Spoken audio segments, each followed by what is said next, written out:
Haleluya. Saya sapa dulu Bapak Ibu semua. Shalom Bapak Ibu. Shalom, puji Tuhan. Ya, haleluya, haleluya. Saya selalu membaca 2 Petrus 1 ayat 2. Ya, kenapa? Karena ayat ini selalu mengingatkan kita bahwa ketika kita mengenal Allah dan Tuhan Yesus, maka hidup kita akan mengalami kelimpahan kasih karunia dan damai sejahtera Allah. Amin Bapak Ibu. Itulah sebabnya saya selalu khotbah tentang Allah dan Tuhan Yesus. Agar apa? Agar setiap kita yang hadir, agar setiap kita yang menonton video ini bisa mengalami kelimpahan kasih karunia dan damai sejahtera Allah. Amin. Haleluya, haleluya, haleluya. Ini adalah kitab ke-8 dari Perjanjian Baru. Saudara tahu kitab ke-8 dari Perjanjian Baru? Betul, 2 Korintus. Karena itulah judul khotbah kita hari ini adalah Rahasia 2 Korintus. Judul khotbah kita adalah Rahasia 2 Korintus. Apa judulnya Bapak Ibu? Rahasia 2 Korintus. Ya, puji Tuhan. Coba kita buka 2 Korintus 12 ayat 9. Nah ini menjadi penghiburan bagi kita Bapak Ibu. 2 Korintus 12 ayat 9. Sudah di sana? Saya akan bacakan ya Bapak Ibu ya. 2 Korintus 12 ayat 9. Demikian. Tetapi jawab Tuhan kepadaku. Kepada siapa ini? Kepada Rasul Paulus. Cukuplah kasih karuniaku bagimu. Sebab justru dalam kelemahanlah kuasaku menjadi sempurna. Sebab itu terlebih suka aku bermegah atas kelemahanku. Supaya kuasa Kristus turun menaungi aku. Ini punya arti apa Pak ayat ini? Artinya pada saat kita lemah dan kita serahkan kelemahan kita kepada Tuhan. Di situ kelemahan kita menjadi kekuatan kita. Kenapa? Karena di tempat kelemahan kita, di situ kuasa Tuhan turun dan di situ kuasa Tuhan sempurna. Jadi apapun kelemahan kita, saudara jangan minder, saudara jangan khawatir, serahkan saja kepada Tuhan. Justru di kelemahan kita itu menjadi kekuatan kita. Karena kuasa Tuhan turun dan Tuhan bekerja sempurna. Apa buktinya Pak? Oke. Buktinya ini menarik Bapak Ibu. Saudara bisa periksa semua pendeta di seluruh dunia. Yang hebat-hebat ya Bapak Ibu ya. Yang hebat-hebat, yang terkenal. Saudara lihat masa mudanya. Mereka itu orang yang gak bisa ngomong lancar. Malah ada yang gagap. Iya Bapak Ibu. Iya. Tapi justru di kelemahan itu mereka serahkan kepada Tuhan. Justru kelemahan itu dipakai Tuhan luar biasa. Ya. Buktinya Pak? Oke kita buktikan ya. Saya buktikan di Indonesia ada 2. Di Jakarta ada 2. Di Singapura ya nanti ada 1 saya tunjukkan ya. Ya. Di Jakarta ada 3 lah termasuk saya. Yang pertama. Saudara kenal pendeta Pariaji enggak? Itu gembala besar dari gereja besar terbesar di Indonesia barangkali atau di Jakarta. Saudara tahu masa mudanya atau jangan masa muda lah. Ya mesti udah pejabat beliau. Saudara tahu dia gak bisa ngomong lancar, gagap. Tapi sekarang dipakai Tuhan luar biasa. Bisa khotbah di depan ratusan ribu orang. Di stadion utama itu sekitar 200.000 orang. Luar biasa kan? Wow. Luar biasa. Satu lagi. Tiga lah. Satu lagi. Pendeta yang gendut, yang suka ngelawak gitu Pak. Ya, saudara tahu itu kan? Saudara tahu masa mudanya?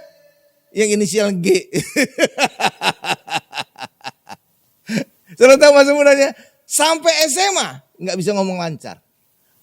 Tapi sekarang luar biasa. Khotbah di depan ribuan orang dengan penuh dengan joke-joke yang luar biasa. Amin. Setelah itu tuh luar biasa kan? Ada lagi pendeta terkenal. 3, yang keempat lah berarti nanti ada saya tunjukkan 4 termasuk saya. Yang ketiga, itu juga pendeta terkenal dulu. Ya dulu, sekarang udah tua dia kali. Udah kan. Dulu ya dia merasa paling ganteng sedunia. Iya Pak, tapi memang ganteng sih. Iya inisialnya Y. Iya Bapak. Iya, saudara tahu. Sejak kecil gak bisa ngomong lancar. Sehingga ketika disuruh nyanyi di depan di kelas, dia selalu nyanyi yang sama.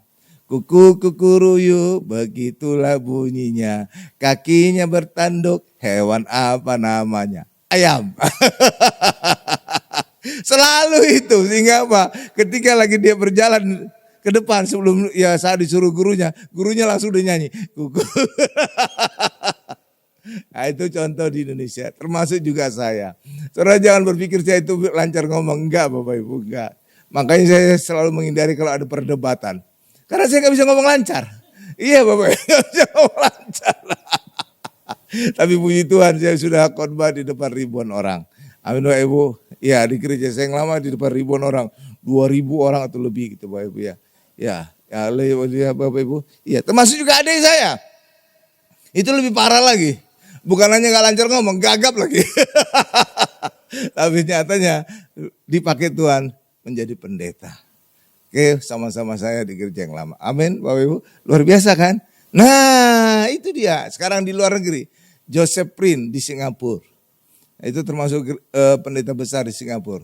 Saudara tahu sampai SMA nggak bisa ngomong lancar. Sehingga sering dibully. Gurunya sendiri suka membuli. Jadi bahan ledekan gitu Bapak Ibu. Ya kan? Tapi sekarang bisa khotbah di seluruh dunia. Bahkan jemaatnya ribuan orang. Luar biasa kan? Saudara lihat itu kelemahan mereka. Tapi ketika diserahkan kepada Tuhan menjadi kekuatan mereka. Luar biasa kan? Ya, jadi ayat itu demikian penerapannya. Di saat kita lemah, kuasa Tuhan turun dan menjadi sempurna. Sehingga di mana kita lemah, justru itu menjadi kekuatan kita. Amin Bapak Ibu. Ya, contoh lagi nyata, contoh nyata. Ketika saudara dulu pernah narkoba, saudara jangan minder. Iya, ada beberapa orang yang saya kenal narkoba, justru menjadi konselor yang terkenal. Konselor narkoba. Kenapa? Karena dia pernah mengalami bagaimana menderitanya narkoba itu. Sehingga ketika dia menjadi konselor dari orang yang narkoba, dia benar-benar bisa empati. Lah iya, dia pernah ngerasai bagaimana menderitanya. Iya, kalau orang lain kan ya lihat dari jauh aja gitu ya Bapak Ibu ya. Kan gak pernah ngalami kan. Sehingga mereka gak bisa empati. Simpati mungkin. Tapi empati, merasakan bagaimana penderitaannya, gak bisa. Karena gak pernah ngalami. Benar Bapak Ibu? Iya. Demikian juga ada yang divorce juga cerai. Itu juga bisa menjadi konselor perkawinan yang luar biasa. Karena dia pernah mengalami bagaimana menderitanya cerai. Iya Bapak Ibu, iya. Demikian juga ada seorang talk show terkenal di Amerika. Ya, ini nggak tahu saya cara bacanya yang benar nggak tahu. Pokoknya apa yang tertulis itu saya baca versi bahasa Indonesia. Oprah Winfrey. Itu terkenal ya di televisi ya di Amerika ya. Ya, itu terkenal itu. Saudara tahu masa mudanya dia pernah dilecehkan keluarganya sendiri. Sehingga dia sempat trauma tapi sekarang menjadi pembicara talk show yang terkenal di Amerika. Bahkan bisa memberi motivasi kepada orang lain. Tuh, luar biasa kan? Tuh, saudara pernah dengar ini? Oprah ini pernah dengar? Pernah lihat ya? Iyalah, pokoknya itu terkenal lah di Amerika. Iya, itu masa mudanya pernah dilecehkan keluarganya sendiri. Gawat ya, gawat ya. Tapi lihat, dia bisa berubah. Kenapa? Saya percaya itu karena Tuhan. Karena ketika kita serahkan kelemahan kita, masalah kita, trauma kita kepada Tuhan, disitulah kuasa Tuhan turun dan bekerja secara sempurna. Amin. Sehingga di mana kelemahan kita, di situ menjadi kekuatan kita. Karena itulah apapun kelemahan kita, pasti setiap orang punya kelemahan. Pasti itu, pasti. Setiap orang punya kelemahan. Tapi saudara nggak usah khawatir, serahkan kepada Tuhan. Justru di mana kelemahan saudara, itu kelak akan menjadi kekuatan saudara. Amin. Kenapa? Karena ketika kita serahkan kepada Tuhan, di mana kita lemah, disitulah kuasa Tuhan turun dan bekerja secara sempurna. Amin. Tuh, luar biasa ya. Nah, kita bergerak berikutnya. Petani dengan direktur Bapak Ibu. Petani dengan direktur. Siapa yang bekerja paling keras? Petani dong. Iya, dia banting tulang kan. Cangkul, panas-panas gitu ya, hujan-hujan kadang-kadang ya. Tapi pendapatan yang paling besar siapa? Direktur ya, direktur ya. Iya ya, direktur dong. Iya kan? Kenapa? Karena petani mengandalkan otot. Sedangkan direktur mengandalkan otak. Beda ya. Beda-beda tipis itu, otot dan otak. Beda-beda tipis tulisannya, otot dan otak. tapi beda banget penghasilannya. Iya kan Bapak Ibu ya? Iya, iya. Hal yang sama juga dengan orang Kristen. Ketika kita hidup mengandalkan anugerah Tuhan Yesus, maka kita akan lebih berhasil daripada orang Kristen yang mengandalkan kekuatannya sendiri. Kenapa? Kekuatan manusia kan terbatas kan? Iya kan? Tapi ketika kita hidup mengandalkan anugerah Tuhan, bukan lagi kekuatan kita, tapi kekuatan Tuhan yang bekerja di dalam hidup kita. Itulah sebabnya kita akan mengalami keberhasilan yang lebih dahsyat dibandingkan orang lain. Oke Bapak Ibu? Iya Bapak Ibu. Saya mengalami banyak sekali anugerah dalam hidup saya Bapak Ibu. Benar Bapak. Iya Bapak Ibu. Iya. Iya, ini saya contohin lah. Saudara tahu, ketika saya SMA, saya nggak termasuk paling pintar, juga nggak termasuk paling bodoh, tengah-tengah lah, so gitu, tengah-tengah ya. Tapi saudara tahu, orang-orang yang paling pintar di kelas saya kalahkan ketika kami masuk perguruan tinggi. Ya, ketika masuk perguruan tinggi, saya masuk perguruan tinggi 2 yang terkenal, 1 negeri, 1 swasta. Negeri adalah ITB, sedangkan swasta saya masuk Universitas Parahyangan. Luar biasa kan? Iya, yang lainnya kalah. Yang pintar-pintar di kelas saya ini semua kalah. Padahal mereka, waduh pintar-pintar luar biasa. Saya akui itu Bapak. Tapi apa? Itulah anugerah Tuhan. Iya, amin Bapak Ibu ya. Ya, anugerah Tuhan. Tuhan memberikan saya hikmat bahwa kalau kita ikut tes, itu kadang-kadang kita nggak punya waktu untuk mikir. Kadang-kadang kita harus seperti otomatis gitu. Lihat soal langsung udah tahu jawabannya. Lihat soal langsung jawab. Kenapa? Waktunya mepet kan ujian kan? Iya kan? Jadi nggak sempat mikir lama kita. Mepet banget, iya kan? Karena itulah Tuhan ngasih saya hikmat. Sebelum saya ikut tes perguruan tinggi, saya beli dulu itu buku-buku tebal. Bagaimana Skalu, masuk si Pemaru segala macam. Ada 5 buku, tebal-tebal. Itu saya latih setiap hari. Saya juga pakai timer. Sehingga apa? Kecepatan saya makin cepat. Sehingga apa? Lihat soal, saya langsung tahu jawabannya. Lihat soal, langsung tahu jawabannya. Dan ternyata yang luar biasa lagi, soal-soal itu hampir sama semuanya. Cuma posisinya dirubah. Sebelumnya mungkin soal nomor 1 jadi nomor 10. Demikian juga nomor 2 jadi nomor 20. Gitu loh Bapak Ibu. Dan kadang-kadang cuma angkanya aja berubah, tapi pertanyaannya sama. Sehingga apa lihat soal itu, wah langsung cepet banget gitu. Wow. Sehingga luar biasa, saya bisa lulus 2 perguruan tinggi terkenal. Iya, dan luar biasanya lagi di Parahyangan. Ketika masuk itu kita kayak disuruh kasih uang pembangunan. Katanya uang pembangunan itu menentukan kelulusan kita. Itu biasanya kalau nilai kita banyak yang sama, baru pilihannya berdasarkan uang pembangunan yang paling besar gitu loh Bapak Ibu. Ya, oke. Dan saya lihat tetangga saya orang-orang ini jutaan. Saudara tahu berapa saya ngasih uang pembangunan? 0. Saya pikir kalau nggak diterima ya udah nggak terima aja. Dan ternyata saya nomor 1 nilainya. Luar biasa kan? Padahal saya pilih jurusan yang paling favorit, yang paling banyak peminatnya, jurusan ekonomi saat itu. Iya boy, luar biasa ya. Nah, itulah namanya Tuhan ngasihkan kita anugerah hikmat. Sehingga apa? Hasilnya berlipat ganda. Oke Bapak Ibu, hal yang sama juga dengan kehidupan kita. Jangan andalkan kekuatan kita. Kekuatan kita terbatas. Ya, karena itu andalkan kekuatan Tuhan yang tidak terbatas, yang maha kuasa. Maka hasil hidup kita akan selalu sukses besar. Oke Bapak Ibu ya. Iya. Demikian juga saya waktu dulu di gereja lama. Gereja TBS, iya. Itu kan banyak staf-staf beliau ya, staf-staf Pak Pareji, banyak itu Bapak Ibu. Mereka juga ingin jadi orang dekatnya beliau kan. Iyalah terkenal, berita besar, di mana-mana sering tampil di depan. Iya, kalau mertua juga lirik-lirik kita juga kadang-kadang. Sehingga kadang-kadang saya juga ditanya, kamu udah nikah belum? Karena sering tampil di depan sama Pak Gembala, wah ini jaminan menantu saya baik. Iya, saudara tahu, saya itu ketika saya resign dari pekerjaan saya lamar gereja, langsung saya jadi orang nomor 2. Kenapa? Saya jadi sekretaris beliau. Karena nggak tahu gimana, kebetulan, bukan kebetulan bagi Tuhan ya. Kebetulan ya saya sebelum keluar dari pekerjaan, saya dapat mujizat, dapat emas sehingga saya bisa pergi ke Israel. Dan sepulang dari Israel, nggak tahu Tuhan memberikan saya hikmat untuk menulis. Jadi itu dimulai dengan saya menulis kisah perjalanan saya ke Israel. Saya tulis itu dalam bentuk buku, Bu. Udah jadi, Bu. Ya Bapak Ibu ya. Nah lewat itulah saya kemudian menjadi orang jadi kreatif menulis. Iya, dan saya kemudian setiap hari juga rindu untuk ke gereja. Setiap kali ikut ke gereja saya catat. Ya, khotbah pendeta, ayat-ayatnya saya catat, juga poin-poinnya saya catat. Di rumah saya lengkapi, saya sempurnakan. Sehingga setiap kali ibadah jadi satu lembar renungan. Sampai 90 renungan.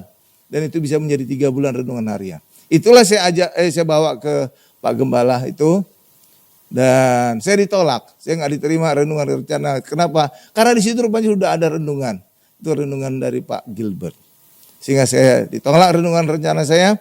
Tapi beliau tahu saya punya talenta nulis. Itulah sebabnya saya langsung direkrut jadi sekretarisnya. Kenapa? Karena pada saat yang sama beliau perlu orang yang punya talenta menulis. Untuk membantu beliau membuat warta jemaat. Untuk membantu beliau membuat majalah. Untuk membantu beliau membuat khotbah-khotbah. Iya, jadi pas gitu. Sehingga saya langsung diangkat jadi sekretaris. Bahkan saya pernah tinggal di rumah beliau selama 3 bulan.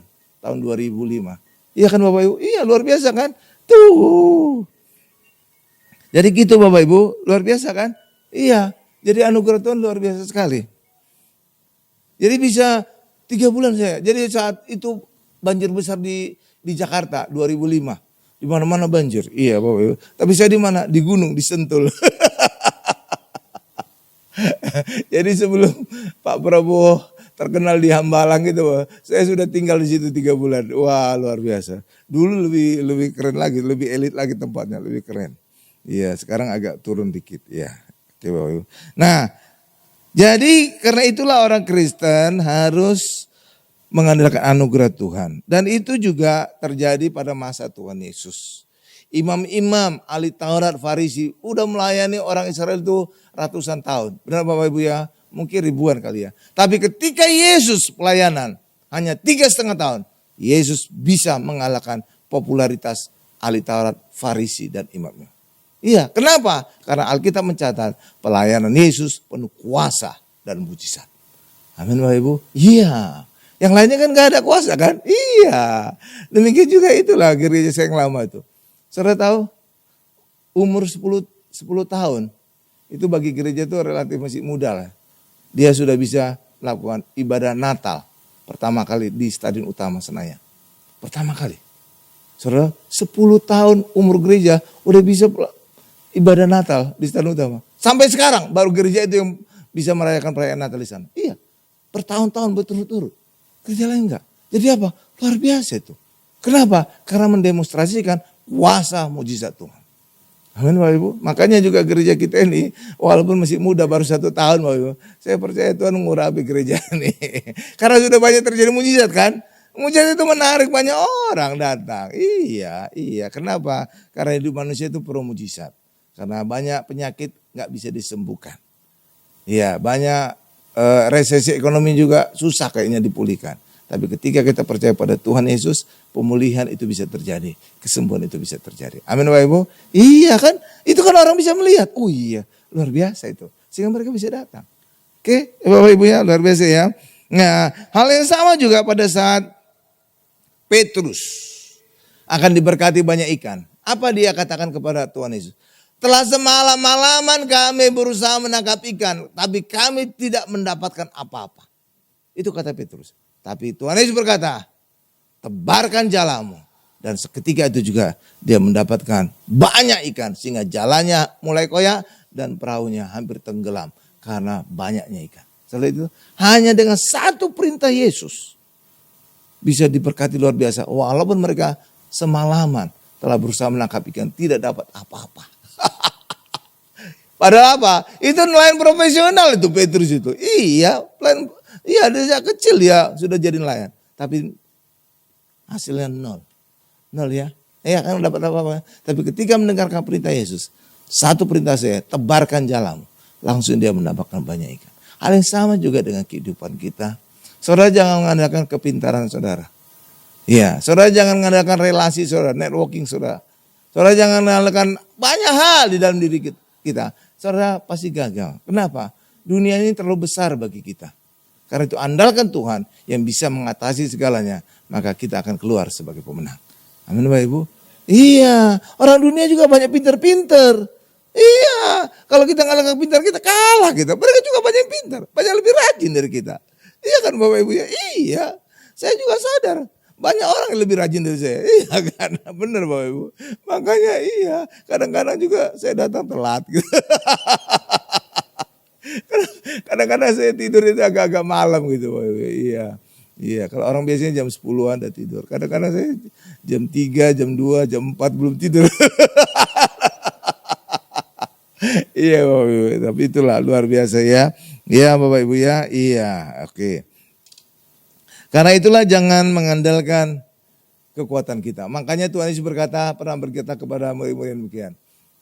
Cerdiklah seperti ular dan tuluslah seperti merpati. Ular itu gambaran apa? Setan. Merpati gambaran apa? Roh Kudus. Artinya apa? Saudara harus lebih pintar dari setan. Sepintar setan tapi setulus merpati. Gitu loh Bapak. Setulus Roh Kudus. Jadi jangan hanya pintar seperti setan aja, gawat itu Bapak. Tapi harus didampingi juga dengan tulus seperti Roh Kudus. Amin. Amin. Iya, tapi juga jangan tulus saja seperti Roh Kudus. Saudara nanti akan dibohongin orang. Terlalu polos-polos gitu. Ditipu orang saudara nanti. Jangan ya, harus dua-duanya. Harus pintar, cerdik seperti setan, tapi harus tulus seperti Roh Kudus. Itu baru mantap. Itu baru pasangan yang ideal itu ya. Ya, jangan salah satu ya. Jangan cerdik aja seperti setan. Tapi juga harus tulus seperti Roh Kudus. Kan mantap kan? Iya mantap itu. Luar biasa ya. Jadi kalau udah setan kan udah paling top lah di dunia ini kan. Gak ada yang ngalahkan setan ya. Iya cerdiknya. Iya makanya kalau manusia mengandalkan kecerdikannya sendiri, kalah saudara sama setan. Iya kalah kan. Dunia itu kalah saudara. Banyak lebih cerdik, banyak lebih rajin, banyak lebih. Tapi itulah luar biasa kita. Ketika kita mengandalkan Tuhan, saudara akan mengalami kemenangan. Amin Bapak Ibu. Ya haleluya. Nah sekarang kita coba buka 2 Korintus 3, 6-9. Pelayanan Taurat dan pelayanan roh. 2 Korintus 3, 6-9. Haleluya, haleluya. Iya, saudara juga ya. Saudara kalau nggak ngikuti khotbah saya kan banyak, kelihatan saya banyak singkapan-singkapan ya Bapak Ibu ya. Banyak, iya selalu itu. Bukan berarti saya itu paling pintar loh Bapak Ibu. Iya, sebenarnya banyak pendeta lebih pintar dari saya di luar sana. Benar, benar. Tapi karena Roh Kudus, Tuhan Yesus menyingkapkan singkapan pewahyuan yang luar biasa bagi saya. Maka saya kelihatannya pintar banget. Padahal nggak pintar-pintar amat gitu. Iya benar. Saya kan tahu diri kan. Iya saya kan bisa ngukur diri saya. Iya. Tapi itu luar biasa. Makanya kadang-kadang ketika saya sudah nyiapkan khotbah gini Bapak Ibu. Nyiapkan khotbah kan. Biasanya saya siapkan ini beberapa bulan sebelumnya. Iya. Jadi saya nggak pernah ada sistem SKS. Sistem kebut semalam. Nggak pernah nyiapin khotbah gitu. Iya. Jadi saya siapkan beberapa bulan sebelum. Lalu apa? Semalam sebelum saya khotbahkan. Saya cek lagi. Saya review lagi. Saya latihan lagi. Makanya kadang-kadang ada tambah-tambah catatan gitu. Itu biasanya ada pewahyuan baru gitu Bapak Ibu. Iya gitu Bapak Ibu. Makanya kadang-kadang khotbah saya udah rapi gini, ada tambah catatan. Itu artinya apa? Pada saat latihan terakhir saya dapat pewahyuan lagi yang baru. Gitu Bapak Ibu. Demikian juga pada saat di mimbar, kadang-kadang juga ada tambahan ayat gitu. Kira-kira ada tambahan pewahyuan gitu Bapak Ibu. Makanya kira-kira kadang-kadang saya bilang sama petugas EWS, ini ada tambahan ayat baru gitu loh Bapak Ibu. Karena apa? Seringkali Tuhan nambah-nambahkan lagi. Itu kan luar biasa ya. Iya. Jadi bukan saya kelihatan pintar banget, enggak Bapak Ibu. Itu karena pewahyuan Roh Kudus ya. Sehingga banyak singkapan-singkapan yang dahsyat bisa kita alami, bisa kita dengar. Nah. Ya coba, tadi ayatnya coba kita baca 2 Korintus 3 ayat 6-9 ya. Haleluya. 2 Korintus 3 ayat 6-9.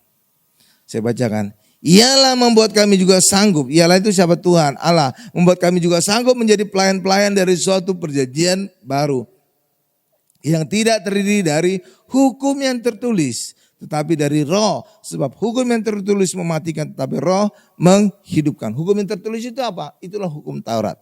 Terus, pelayanan yang memimpin kepada kematian, terukir dengan huruf pada lolo batu. Semakin jelas lagi, itu hukum Taurat. Namun demikian kemuliaan Allah menyertainya waktu ia diberikan. Jadi pada saat diberikan kepada Musa ada kemuliaan Allah. Sebab sekalipun pudar juga cahaya muka Musa begitu cemerlang sehingga mata orang-orang Israel tidak tahan menatapnya. Jika pelayan itu datang dengan kemuliaan yang demikian. Haleluya Bapak Ibu. Ya, ayat 8-nya. Betapa lebih besarnya lagi kemuliaan yang menyertai pelayanan roh. Sebab jika pelayanan memimpin kepada penghukuman itu mulia, betapa lebih mulianya lagi pelayanan yang memimpin kepada pembenaran. Jadi pada saat Musa membawa 2 loh batu turun dari puncak Gunung Sinai, mukanya bersinar. Kok bisa bersinar, Pak? Karena dia baru ketemu dengan Allah yang penuh dengan kemuliaan. Maka mukanya juga terpantul sinar kemuliaan Allah. Makanya mukanya bersinar. Iya kan Bapak Ibu? Itu sama kira-kira seperti gini. Kalau saudara di lift, masuk lift, ya Bapak Ibu, ternyata di situ ada orang yang pakai parfum yang mencolok banget. Ya, misalkan ada cewek, saudara laki-laki masuk lift, ternyata di situ ada cewek yang menor, parfumnya juga dahsyat gitu Bapak Ibu ya. Ya kan? Wangi banget menusuk hidung gitu Bapak Ibu ya. Ya, maka saudara tahu apa? Parfumnya itu juga menular kepada kita, badan kita. Iya, sehingga mungkin ketika tiba di rumah saudara, istri saudara jadi rada-rada curiga. Ini kok parfumnya? Parfum cewek sih. Kenapa? Iya. Ya jangan kamu curiga ya. Kalau tiba-tiba ini parfumnya kok lain nih. Ini kok parfum cewek. Saya gak pernah cium baunya. Iya, itu ada kesaksian dari pendeta itu Bapak. Gitu Bapak Ibu. Jadi dia masuk lift, di situ ada cewek yang menor, parfumnya dahsyat gitu. Iya. Ketular itu baunya kan. Terus sampai rumah istrinya jadi curiga, kok bau kamu lain. Gawat, jadi ada curigation. Amin Bapak Ibu ya. Nah, itulah kira-kira yang terjadi saat Musa itu membawa 2 loh batu itu. Sebelumnya dia di puncak Gunung Sinai ketemu dengan Allah. Penuh dengan kemuliaan. Penuh dengan sinar sakinah kemuliaan Allah. Maka ketika dia berjumpa dengan Allah, sinar kemuliaan Allah itu memantul ke mukanya. Wajah. Sehingga apa? Ketika dia turun membawa 2 loh batu, itu juga mukanya menjadi bersinar. Amin Bapak Ibu. Hal yang sama juga dengan kehidupan kita. Ketika kita akrab dengan Tuhan, kemuliaan Tuhan itu juga terpancar di hidup kita. Ya kan Bapak Ibu ya? Iya. Iya, itulah sebabnya ada ayat berkata pergaulan buruk merusak kebiasaan yang baik. Makanya perhatikan pergaulan kita. Karena apa? Kalau orang-orang teman-teman kita itu buruk, cepat atau lambat kita akan terpengaruh. Jangan saudara berpikir, saya nanti akan merubah hidupnya. Saya yang mempengaruhi. Belum tentu. Bisa jadi kita yang malah berubah. Ya kan Bapak Ibu ya? Iya. Iya, karena itulah ya ketika kita akrab dengan Tuhan, kemuliaan Tuhan, kasih Tuhan, damai Tuhan itu memancar di hidup kita. Amin Bapak Ibu. Itulah sebabnya hendaklah kita selalu rutin akrab dengan Tuhan, maka pasti kemuliaan Tuhan itu akan terpancar dari hidup kita. Dan itu akan dilihat keluarga kita, dilihat teman-teman dekat kita. Amin Bapak Ibu. Pasti dirasakan itu. Iya kan? Iya. Nah, hal yang sama juga dengan hukum Taurat Bapak Ibu. Hukum Taurat itu juga ketika dibawa oleh Musa, ada sinarnya. Artinya apa di sini? Hukum Taurat itu memang ada kemuliaannya. Saudara lihat juga banyak pendeta-pendeta gereja-gereja di luar sana, mereka masih hidup dalam hukum Taurat. Masih terjadi juga ada mujizat. Iya, benar. Artinya apa? Ada kemuliaan Allah dalam pelayanan mereka. Tapi jangan salah. Ketika kita hidup dalam anugerah Tuhan, dipimpin oleh Roh, kemuliaan Allah di dalam hidup kita jauh lebih besar lagi. Amin Bapak Ibu. Iya. Karena itu saudara, luar biasa sekali ketika kita hidup dalam anugerah. Iya, luar biasa Bapak Ibu. Banyak sekarang gereja kok kayaknya merasa kok pelayanannya nggak ada mujizat. Saudara tahu kenapa? Karena mereka nggak lagi berfokus kepada Tuhan Yesus. Lihat aja, dengar aja khotbah-khotbah mereka. Banyak pendeta sekarang nggak lagi khotbahkan tentang Tuhan Yesus. Iya, hanya kehidupan sehari-hari. Kalau kehidupan sehari-hari nggak ada kuasa itu Bapak Ibu. Kenapa? Kehidupan sehari-hari namanya aja kehidupan sehari-hari. Artinya apa? Manusia yang ngerjakan. Ya kan Bapak Ibu ya. Tapi ketika kita berfokus kepada Yesus, kita khotbahkan Yesus, kemuliaannya, kasihnya, kuasanya, mujizatnya. Itu akan transfer di hidup kita. Pelayanan kita juga menjadi dahsyat. Amin Bapak Ibu. Iya. Jadi pelayanan kita juga penuh dengan mujizat. Jadi transfer dari Tuhan. Makanya gereja Monebon ini walaupun kecil tapi sudah banyak mujizat. Luar biasa kan? Iya. Iya baru 1 tahun kan? Iya. Luar biasa kan? Iya. Itulah luar biasa. Karena itulah andalkan selalu Tuhan. Hidup saudara akan luar biasa diberkati. Iya kan? Pak Joni, Ibu Lidia kan sudah lihat Karatu Plaza, Landmark udah diberkati. Ibu Mariana juga sudah merasakan mujizat kesembuhan. Jadi luar biasa. Luar biasa ya. Nah, makanya andalkan Tuhan, pelayanan roh.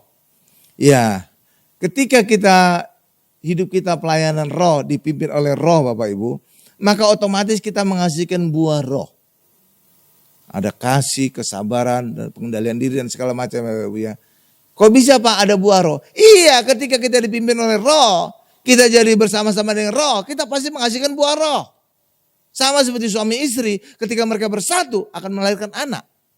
Hal yang sama juga dengan Roh Kudus. Ketika kita bersama dengan Roh Kudus, kita akan melahirkan anak. Itulah namanya buah roh. Otomatis itu. Oke Bapak Ibu ya. Ya, tapi ketika seorang mengandalkan kekuatan seorang sendiri, itulah menghasilkan perbuatan daging. Nah itulah Bapak, otomatis itu. Ketika kita mengandalkan kekuatan kita, ini kan ke daging kita kan. Pasti menghasilkan perbuatan daging, pasti. Tapi ketika kita dipimpin oleh roh, maka kita akan menghasilkan buah-buah roh. Otomatis. Otomatis itu ya Bapak Ibu ya. Jadi bukan secara upaya kan, enggak, otomatis. Otomatis. Ya, tanpa saudara sadar, saudara menjadi lebih sabar, lebih baik, pengendalian diri juga lebih bagus. Iya, tanpa sadar, kok udah berubah. Orang lain yang akan melihat nanti perubahannya. Iya Bapak Ibu, iya. Saudara mungkin gak sadar kan, karena diri saudara. Tapi orang lain, kok orang itu sekarang jadi sabar ya. Sebelumnya sumbu pendek. Meledak-ledak gitu, kayak petasan gitu. Sekarang kok jadi sabar gitu. Iya orang lain akan menilai, iya Bapak Ibu. Akan merasakan, iya. Jadi tanpa sadar saudara akan menghasilkan buah roh, tanpa sadar. Dan itu juga artinya tanpa usaha. Ketika kita dipimpin oleh roh, otomatis akan menghasilkan buah roh. Tapi ketika kita hidup dalam hukum Taurat, itu adalah perbuatan daging, maka perbuatan daging akan lahir. Oke Bapak Ibu ya. Jadi walaupun hukum Taurat itu ada kemuliaan Allah, tapi yang lebih dahsyat adalah ketika kita hidup dipimpin oleh roh, itu akan menghasilkan kemuliaan yang lebih dahsyat. Amin. Kuasa yang lebih dahsyat. Haleluya. Nah, ketika orang juga tidak tidak berfokus kepada Tuhan Yesus, maka pikiran mereka juga menjadi tumpul. Pikiran mereka berselubung. Itulah sebabnya ketika orang melihat kok khotbahnya Pak Hari itu banyak singkapan. Bukan saya terlalu pintar, tapi apa? Di dalam ketika saya khotbahkan tentang Yesus, selalu ada singkapan. Jadi pikiran saya nggak lagi tumpul, tapi tajam. Tidak lagi berselubung, tapi disingkapkan. Iya, coba. Ayatnya di mana Pak? Oke, kita buka ya. 2 Korintus 3 ayat 14. Ini bukan kata saya, kata ayat. 2 Korintus 3 ayat 14. Ini tambahan ayat. 2 Korintus 3 ayat 14. Haleluya, haleluya. Iya. Jadi makanya kalau kita tidak mengkhotbahkan Yesus, khotbah itu kayaknya dangkal. Kenapa? Nggak ada singkapan. Iya, pikirannya tumpul. Pikirannya berselubung. Itu bukan kata saya, kata ayat. Ya, ya. Kata ayat itu. Nih saya bacakan 2 Korintus 3 ayat 14 ya. Nih saya bacakan. Tetapi pikiran mereka telah menjadi tumpul. Nah itu kata ayat itu. Tumpul ya. Atau kalau bahasa sekarang rada bego gitu. Kalau saudara gak ngerti tumpul. Ya, sebab sampai pada hari ini selubung. Ah itu ada selubung juga. Selubung itu masih tetap menyelubuki mereka. Jika mereka membaca perjanjian lama itu tanpa disingkapkan. Karena hanya Kristus saja yang dapat menyingkapkannya. Jadi ketika kita berfokus kepada Tuhan Yesus, korbankan Kristus, kita seperti disingkapkan gitu Bapak Ibu. Jadi kesannya kita tajam pikiran kita. Oke ya, nggak berselubung lagi. Jadi makanya banyak singkapan-singkapan. Iya, iya. Karena itulah berfokuslah kepada Tuhan Yesus. Karena apa? Dua hal yang kita dapatkan. Satu, pikiran kita disingkapkan. Banyak singkapan-singkapan pewahyuan di dalam khotbah kita. Yang kedua, pelayanan saudara penuh dengan mujizat. Iya, Tuhan senang. Kenapa? Namanya disebut-sebut. Namanya ditinggikan. Ya senanglah dia. Makanya di dalam Markus 16 ayat 20 dikatakan, ketika orang memberitakan, murid-murid memberitakan Injil, maka Tuhan turut bekerja dan meneguhkan firman itu dengan tanda-tanda mujizat. Markus 16 ayat 20. Iya Bapak Ibu, itu kan luar biasa kan. Makanya pelayanan di Mount Hermon itu juga kok kayaknya banyak mujizat. Iya. Karena selalu saya korbankan tentang Tuhan Yesus. Amin Bapak Ibu. Iya. Oke, sekarang kita masuk ke Yohanes 1 ayat 17. Luar biasa. Yohanes 1 ayat 17. Nah, coba kita lihat tentang perbandingan hukum Taurat dengan Tuhan Yesus. Ini dua hal yang berbeda ya Bapak Ibu ya. Hukum Taurat dan Tuhan Yesus. Yohanes 1 ayat 17. Nih saya bacakan. Sebab hukum Taurat diberikan oleh Musa. Jadi hukum Taurat itu dari pihak Musa ya. Oke, lanjut. Tetapi itu berarti apa? Berseberangan dengan itu, berbeda dengan itu. Kasih karunia dan kebenaran datang oleh Yesus Kristus. Jadi kasih karunia dan kebenaran hanya di dalam Yesus. Itulah sebabnya kalau kita orang Kristen ingin beroleh kasih karunia, hiduplah di dalam Yesus. Berfokuslah kepada Yesus. Kalau saudara ingin kebenaran, berfokuslah di dalam Yesus. Hiduplah di dalam Yesus. Terus, saudara lihat itu? Bukan lagi hidup dalam hukum Taurat. Apa Pak ciri orang hidup dalam hukum Taurat? Mereka mengandalkan perbuatannya. Mengandalkan kebaikannya. Saudara lihat aja hukum Taurat dari 1 sampai 10. Itu perbuatan manusia semua. Jangan berzina, jangan mencuri, jangan semua kan manusia yang ngerjakan. Iya, bukan Allah. Enggak ada Allah di situ. Iya, karena itulah orang Kristen, kita bukan hidup mengandalkan perbuatan kita. Tapi bukan berarti kita tidak melakukan hukum Taurat. Kita lakukan hukum Taurat. Tapi hukum Taurat kita lakukan sebagai buah. Ketika kita sudah dibenarkan oleh Tuhan, hendaklah kita jangan mencuri. Gitu. Tapi kalau orang yang di luar Yesus, hukum Taurat itu sebagai syarat. Jangan mencuri, jangan membunuh supaya kamu benar di depan Allah.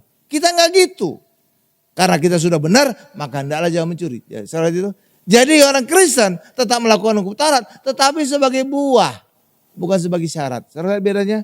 Jadi orang Kristen tetap melakukan hukum Taurat, tapi dalam posisi sebagai buah, bukan sebagai syarat.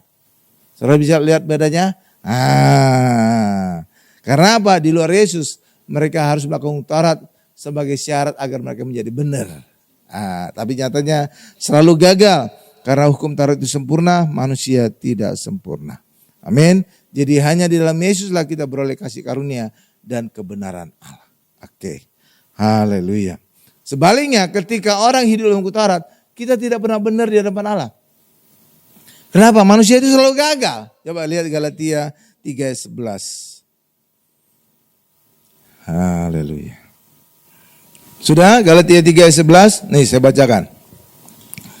Bahwa tidak ada orang yang dibenarkan di hadapan Allah karena melakukan hukum Taurat. Adalah jelas karena orang yang benar akan hidup oleh iman. Lihat itu? Jadi gak pernah benar kita ketika kita hidup dalam hukum Taurat. Itu kata ayat bukan kata saya. Oke. Tapi hidup oleh iman. Jadi iman itu apa?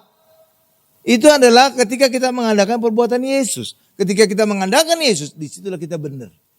Tapi ketika kita tidak mengandalkan Yesus, saudara, apapun upaya saudara akan gagal. Oke Bapak Ibu ya? Iya dong. Haleluya. Kenapa? Hukum Taurat itu sempurna, manusia tidak sempurna. Itulah sebabnya ketika manusia ingin melakukan hukum Taurat supaya benar di hadapan Allah, pasti berujung kepada kegagalan. Dan kegagalan melakukan hukum Taurat akan berujung kepada kutuk dan dosa. Karena apapun dosa selalu mengacu kepada kegagalan melakukan hukum Taurat. Contohnya mencuri, itu dosa nggak Bapak Ibu? Dosa. Dan ada larangan dalam hukum Taurat, jangan mencuri. Tuh kan? Ya Bapak Ibu ya. Jadi mencuri itu dosa. Kenapa? ada larangan dalam hukum Taurat, jangan mencuri. Tuh, gitu Bapak Ibu. Jadi apapun dosa selalu mengacu kepada pelanggaran salah satu dari hukum Taurat. Ya, dan nyatanya manusia tidak bisa benar dengan hukum Taurat karena hukum Taurat itu sempurna. Sedangkan manusia tidak sempurna. Amin. Tapi orang Kristen tetap melakukan hukum Taurat, tetapi sebagai buah, bukan sebagai syarat. Karena kita sudah dibenarkan oleh Yesus, hendaklah kita jangan mencuri. Jadi jangan mencuri itu adalah buah. Oke Bapak Ibu ya. Oh cakep. Ya, haleluya. Coba Galatia 3:13. Ya. Nah, ini saya bacakan Galatia 3:13. Kristus telah menebus kita dari kutuk hukum Taurat. Jadi hukum Taurat itu mendatang kutuk. Dan Yesus menebus kita dari kutuk hukum Taurat dengan jalan menjadi kutuk karena kita. Sebab ada tertulis, terkutuklah orang yang digantung pada kayu salib. Jadi Yesus menebus kita dari kutuk hukum Taurat dengan cara mati di atas kayu salib. Tergantung di atas kayu salib. Tuh. Itulah sebabnya Yesus harus matinya di salib. Bukan ditimpuki batu. Padahal kematian yang lazim di Israel adalah ditimpuki batu. Contohnya Stefanus, contohnya wanita yang tertangkap basah berzina, karena akan ditimpuki batu kan? Iya, itu hukuman yang lazim di Israel, hukuman mati. Tapi kenapa Yesus matinya di salib? Karena Yesus harus menggenapi hukum Taurat dengan mati di kayu salib, supaya orang Kristen hari ini tidak lagi harus benar dengan melakukan Taurat, tapi cukup dengan percaya kepada Tuhan Yesus. Amin. Kok enak banget Pak, cukup percaya Pak. Gimana caranya sih Pak? Ya itu pernah saya beri contoh makan di restoran. Saudara kan harus bayar makan di restoran kan? Benar gak Bapak? Iya harus, kalau gak benjol sama satpam saudara. Benar kan? Tapi ada satu kondisi yang saudara tidak perlu bayar. Kalau apa? Kalau di situ ada teman saudara yang membayari saudara makan. Bagian saudara tinggal apa? Tinggal percaya bahwa ada teman saudara yang membayari. Tapi kalau saudara tidak percaya, jarang-jarang ada orang baik membayari makanan saya. Jangan-jangan ini jebakan Batman gitu. Saudara nggak percaya, saudara bayar sendiri. Ya kan? Ya kan? Tapi kalau saudara percaya nggak perlu bayar.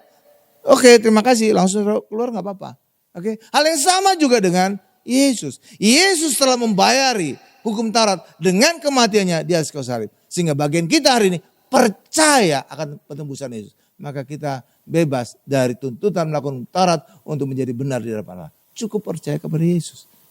Tapi bagi orang yang tidak percaya Yesus, ya mereka harus melakukan dengan tindakan mereka sendiri.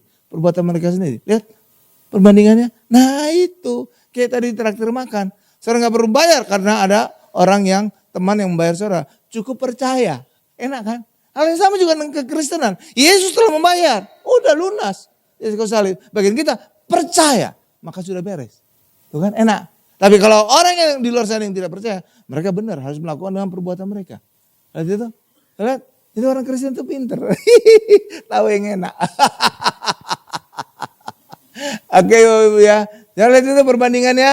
Nah. Jadi Tuhan Yesus telah melunasi tuntutan hukum Taurat di hidup kita. Sehingga bagian kita cukup percaya. Amin Bapak Ibu. Nah. Haleluya. Ya. Jadi lewat penebusan Yesus di atas kayu salib Bapak Ibu. Maka berkat Abraham itu sampai kepada kita. Dan kenapa kita berhak berkat Allah kepada Abraham? Karena kita ketika di dalam Yesus kita menjadi keturunan Abraham. Berhak atas warisan Allah kepada Abraham. Karena kita adalah anak-anak Abraham dalam iman, dalam roh. Oke Bapak Ibu ya. Jadi hanya anak ya. Berhak warisan ya. Iya kan? Sama seperti Bapak Ibu lah. Kepada siapa yang saudara wariskan kepada harta milik saudara? Kepada anak kan? Ya pasti anak loh. Mana mungkin saudara wariskan kepada pembantu saudara? Enggak kan? Iya walaupun pembantu saya ini sudah kerja 20 tahun. Wah. Benar Bapak Ibu ya? Iya jarang-jarang kan? Kecuali memang anaknya itu ngaco-ngaco semua. Wah gak peduli saudara. Hanya pembantu seperti anak saudara merawat saudara. Mungkin seperti itu mungkinlah ada warisan. Tapi itu kan kejadian langka gitu ya. Ya Bapak Ibu ya. Iya kan? Iya. Ya, tapi umumnya orang mewariskan kepada anaknya. Hal yang sama juga di Alkitab. Hamba, Hagar seperti Ismail diusir kan? Karena hamba. Makanya orang Kristen jangan suka menyebut dirinya hamba. Pendeta disebut hamba Tuhan. Aduh gimana sih?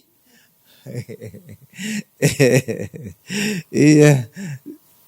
Saudara harus lebih pintar untuk bisa membedakan anak dengan hamba ya. Iya beda. Saudara di rumah bisa nggak bedain anak dengan pembantu? Oh bisa dong. Jangan sampai nyasar. Pingin ke kamar anak, ke kamar pembantu. Ah itu modus itu. Coba Galatia 3 ayat 14. Tadi udah, belum. Galatia 3 ayat 14 coba. Ya ini saya bacakan ya. Yesus Kristus telah membuat ini supaya di dalam Dia, di dalam Yesus berkat Abraham sampai kepada bangsa-bangsa lain. Sehingga oleh iman kita menerima roh yang telah dijanjikan itu. Maksudnya apa sih ini Pak? Begini Bapak Ibu. Semula manusia itu hidup dalam anugerah. Ya, sehingga apa? Saudara berhak atas berkat Allah tanpa perbuatan saudara, tanpa upaya saudara.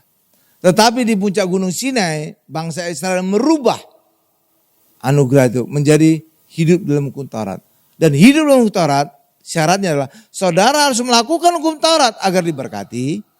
Tapi kalau gagal melakukan hukum Taurat, saudara dikutuk. Nyatanya apa? Manusia selalu gagal. Maka selalu hidupnya di dalam kutuk ketika hidup dalam hukum Taurat. Tuh kan? Tapi ketika Yesus mati di kayu salib, maka perjanjian Taurat itu digenapi sehingga tidak berlaku lagi bagi orang yang percaya kepada Yesus. Itulah sebabnya ketika kita percaya kepada Yesus, hukum Taurat itu tidak lagi menjadi penghalang untuk kita diberkati. Kita tidak lagi diberkati ketika kita melakukan Taurat, tidak. Tapi ketika kita percaya Yesus, itu cukup untuk kita diberkati. Kalau itu maksudnya ayat tadi barusan. Jadi tidak lagi hukum Taurat yang menjadi pembatas kita, penghalang kita untuk diberkati Allah. Kenapa? Ketika orang hidup dalam hukum Taurat, syaratnya saudara harus melakukan Taurat untuk bisa diberkati Allah. Tapi faktanya manusia selalu gagal. Itulah sebabnya Allah yang Maha Kasih sebenarnya ingin memberkati manusia. Tetapi selama mereka hidup dalam hukum Taurat, Allah tidak bisa memberkati. Lalu bagaimana caranya agar Allah yang Maha Kasih bisa memberkati kita? Yesus diutus menggenapi hukum Taurat. Sehingga apa? Sehingga ketika orang percaya kepada Yesus, maka berkat Allah langsung bisa kita terima. Tanpa lagi syarat harus melakukan hukum Taurat. Saudara itu percaya? Saudara itu luar biasanya? Iya. Jadi Yesus itulah menggenapi hukum Taurat agar apa? Hukum Taurat tidak lagi menjadi penghalang untuk kita diberkati oleh Allah. Amin Bapak Ibu? Iya. Karena kalau kita hidup hukum Taurat, berkat itu susah kita dapatkan. Kenapa? Karena saudara harus melakukan hukum Taurat dengan benar baru saudara bisa diberkati Allah. Tapi faktanya manusia tidak bisa melakukan hukum Taurat karena hukum Taurat itu sempurna. Makanya manusia selalu gagal. Dan ketika manusia gagal, manusia tidak bisa lagi diberkati oleh Allah.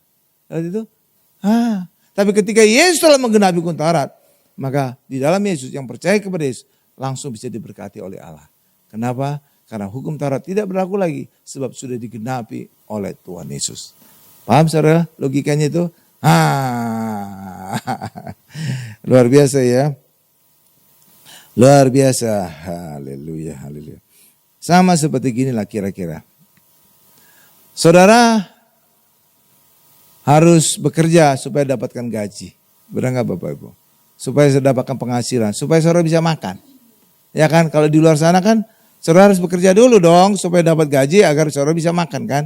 Itu kan umum kan, peraturan umum kan. Tapi saudara bisa tanpa bekerja, bisa dapat makan. Kenapa? Ketika saudara hidup sebagai anak bapak saudara, ibu saudara, tinggal minta kepada bapak saudara kan. Ya kan? Pak makan, lapar. Mam, makan, lapar. Jadi saudara tidak perlu bekerja. Cukup percaya kepada orang tua saudara, minta. Maka saudara dapatkan makanan. Tapi kalau saudara nggak punya bapak ibu, saudara di luar sana, saudara harus bekerja dulu supaya saudara bisa makan. Saudara itu perbandingannya. Tapi ketika saudara hidup di bawah bapak mama saudara nggak perlu bekerja. Cukup minta kepada bapak mama saudara. Pak makan, lapar. Demikianlah yang terjadi ketika kita dalam Yesus. Yesus telah mengerjakan semuanya. Bagian kita cukup percaya, kita minta Tuhan berkati aku. Gitu loh Bapak Ibu. Tapi ketika orang hidup dalam hukum Taurat, mereka harus berbuat. Melakukan segalanya sendiri. Kalau itu perbandingannya, gitu kira-kira. Supaya kita mau, oh iya ya. Kalau di luar sana, saya harus bekerja dulu supaya dapat uang, supaya bisa makan. Tapi ketika saya masih di bawah naungan orang tua saya cukup meminta. Saya lihat itu bedanya. Pa makan. Ma makan, lapar nih. Makan di AW, di Ratu Plaza misalkan. Tinggal minta kan? Tinggal minta kan? Tapi kalau saudara nggak punya orang tua atau di luar sana, saudara harus kerja. Mana mungkin saudara bisa makan tanpa kerja? Benar kan Bapak Ibu ya? Iya dong, itu logis itu. Tapi ketika saudara masih di bawah naungan orang tua saudara nggak perlu bekerja, cukup meminta. Paham Bapak Ibu? Hal yang sama juga dalam Yesus. Saudara cukup percaya dan meminta, saudara akan mendapatkannya. Tapi di luar Yesus, saudara hidup dalam hukum Taurat, saudara harus berbuat, harus bekerja. Supaya saudara diberkati. Paham? Tapi nyatanya saudara orang dalam hukum Taurat selalu gagal. Karena tuntutan hukum Taurat itu sempurna. Oke Bapak Ibu ya. Tuh kira-kira demikian. Paham ya? Paham ya Bapak Ibu ya? Jadi enak kan? Dalam Yesus kan? Iya cukup percaya meminta dapat. Di luar sana harus kerja. Iya kan? Luar biasa kan? Nah coba kita lihat Galatia 3:9. Haleluya. Kita keturunan Abraham, maka kita dalam Kristus, maka kita milik Kristus, maka kita adalah keturunan Abraham. Dan berhak menerima janji Allah atau warisan Allah. Galatia 3:9. Sudah, ini saya bacakan ya. Dan jikalau kamu adalah milik Kristus, saudara milik Kristus, amin. Maka kamu juga adalah keturunan Abraham dan berhak menerima janji Allah. Itu. Saudara lihat itu? Iya. Jadi luar biasa kita ya. Jadi kita keturunan Abraham ya. Karena kita milik Kristus. Makanya kita berhak atas janji Allah kepada Abraham. Iya, oke. Haleluya. Jadi kita juga bukan lagi hamba ya. Kita menjadi anak-anak Allah ya. Amin. Itulah sebabnya orang Kristen itu harus dibaptis. Karena lewat baptisan itulah kita dilahirkan kembali dari air dan roh menjadi anak Allah. Dan hanya anak Allah yang bisa melihat dan masuk surga. Lah jelas dong. Hanya anak yang bisa masuk surga kan? Iya. Makanya orang Kristen harus dibaptis ya. Ya, Galatia 4:7. Coba. Galatia 4:7. Nah ini. Jadi kamu bukan lagi hamba. Jadi saudara jangan menyebut diri hamba ya. Kita bukan lagi hamba. Melainkan anak. Jikalau kamu anak, maka kamu juga adalah ahli-ahli waris oleh Allah. Jadi kita harus jadi anak Allah baru kita menjadi pewaris. Sama seperti saudara juga. Hanya anak saudara yang berhak atas warisan saudara. Pembantu saudara enggak berhak. Oleh itu, makanya jangan suka menyebut diri hamba ya. Karena kalau kita sering menyebut diri kita hamba, saudara rugi sendiri. Pertama, saudara akan kehilangan warisan Allah kepada diri saudara. Karena hanya anak yang berhak atas warisan Allah. Jadi ketika saudara menyebut diri hamba, saudara memutuskan warisan Allah. Kan rugi kan saudara kan? Tuh, makanya jangan ikut latah, mikir dulu. Ya kan kadang-kadang orang ikut latah aja. Demikian juga, apalagi kerugian kita menyebut hamba. Saudara tidak akan mengalami kasih Allah. Karena kasih hanya terjadi antara bapak dengan anak.